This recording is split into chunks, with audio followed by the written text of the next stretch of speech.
Hello বন্ধুরা, সরকারের smart মিটারে মানুষে স্মার্ট করে দিছে।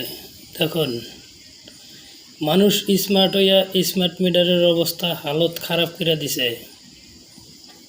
সরকার স্মার্ট, মিটার স্মার্ট, বিলও স্মার্ট, মাসে 5,000 10,000 সব স্মার্ট ডিজিটাল।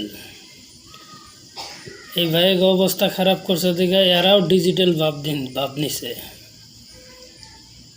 এরা কইতাছে যদি বিল স্মার্ট, মিটার স্মার্ট, আমরাও স্মার্ট। ডেইলি সঙ্গেয়া ভাঙ্গা সিরা খানসুরা করে দিতেছে স্মার্ট মিটার। এরা কয় স্মার্ট মিটার, মিটারও স্মার্ট, বিলও স্মার্ট, মাসে 5,000 যদি লাগান মাসের মাস দেওয়া থাকবেন, আর যদি না লাগান দেন লাগবো না।